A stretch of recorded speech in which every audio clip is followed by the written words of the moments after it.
All right, everybody, welcome back. We got all our hardware kind of scuffed up a little bit. A pretty even coat on the scuffing, so there's it's pretty random around, nice fine scratches. And what this will really do is this will really help with the etchant. That'll eat away a lot of the plating on it. So we're going to use, today I'm just using PCB etchant. You get it at Radio Shack or any electronic supply store. And what I've done is I have a little medicine bottle here. I've mixed it up, 2 parts etchant to 1 part water to kind of dilute it a little bit.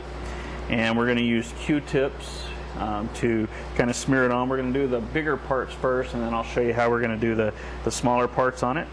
And so it's, it's relatively simple. I am wearing gloves right here. You want to make sure you do this because this stuff, it is corrosive and it could be hazardous. And I have a bucket of water over here to the side. You can't see it, but I'll use that to rinse off the parts when they're ready to neutralize it. And then I have just some Liquid Ranch silicone spray that once I'm done and got the parts clean, I'm going to spray it down real good with this silicone spray to basically freeze the etching process to make sure that it doesn't happen again, or it doesn't keep happening. So this is the etch. You can see that it can get kind of messy, and I'm going to use Q-tips to spread it on. So you just take it, and it has a little bit of a hard time getting even, so you have to kind of work it in. And it, like I said, it's probably about 10 minutes. I want to do a basic aging of the parts. I don't want a lot of corrosion and stuff, so I want it to look antique-y, but I don't want it to look like something out of some horror movie. And screws and springs, it'll etch through those pretty quick, so you got to keep a close eye on them. Okay, I'm just going to kind of try to work it around and try to get an even flow with my fingers on these. So I can already tell that one is starting to work because a little bit of the brass plating is starting to shine through up underneath it. All right, now I'm going to hit the tuners. I want to be pretty careful with the tuners. I don't want it to get down in the gears. They are sealed, but this stuff can get down in there. So I'm going to try to be, you're not going to be able to help it completely, but I am going to try to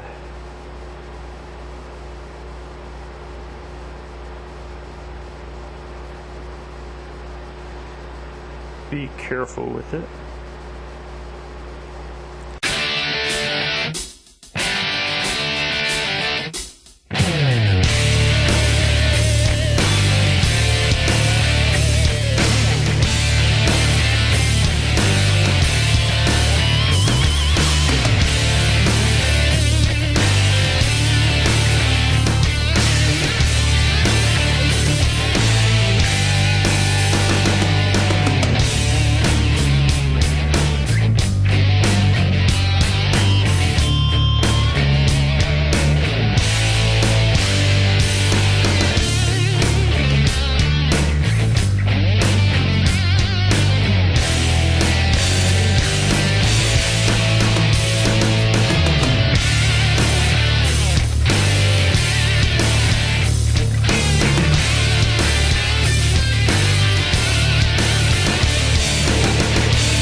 And a lot of times the etching has a hard time getting kind of an even coat over it. So I'll take my hands and just kind of keep working it, and that'll keep spreading out a thin layer of the etchant. For example, this plate here, it's starting to pull up.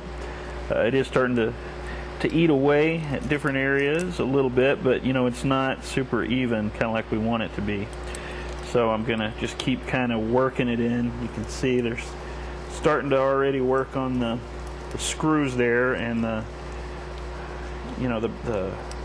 saddles there as well. So I'll just kind of keep spreading. A lot of times I'll just take a little with my hand and spread it out to get that even coat. I'll do the same thing with this. plate right here.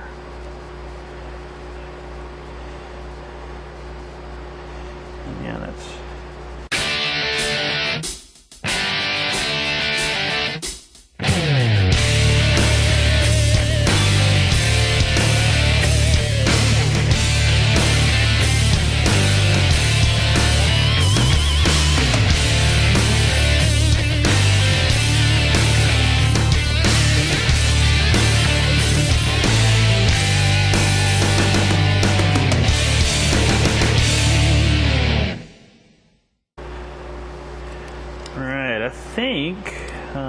you know, we haven't started getting too far into the brass plating or that copper brassy color that's underneath it. I'm not exactly sure, but we are starting to see it a little bit.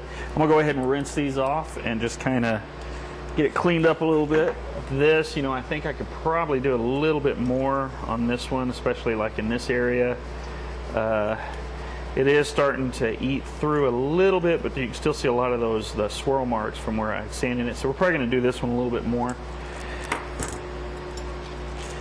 This is the control plate. It has actually, you know, I think it's done a pretty good job. I'm probably going to leave that one. And this is the input jack. Probably a little bit more on that one.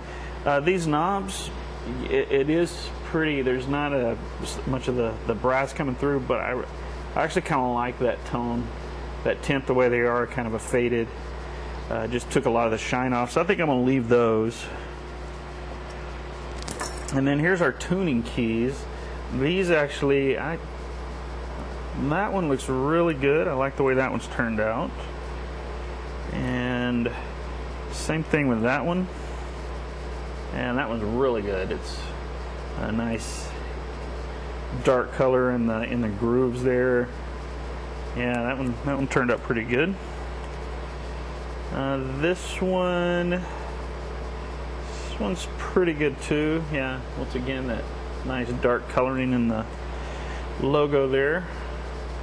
Probably this one could probably use a little bit more up in here, so I'm just going to go ahead and hit it a little bit, and that way we'll just set that one over there. This one looks pretty good, except for up here it probably needs a little bit more. So just, you know, I'm just hitting it with my finger now. And then this one, I'm going to go back to this one. This one, I don't think the tuning peg etched quite as good as it could have. So, okay, so I'm going to go back to my plate here, and it's got a lot of water still on it, so it spreads a lot thinner. These the saddles here I think are real good, so I'm just going to kind of concentrate in this area and not get any on the saddles if I can help it. I am going to hit this a little bit. And what you'll find is this starts eating away, the metal will start getting a little bit coarser and rougher, and it's easy to work this etchant in. And if you find that the etchant is not smoothing across as well as you'd like, you can always just put a little water on it, and that'll do it. All right, I'm going to let that sit a little bit, and then I'm going to get some fresh water, and then we'll come back and look at these again and see what we got.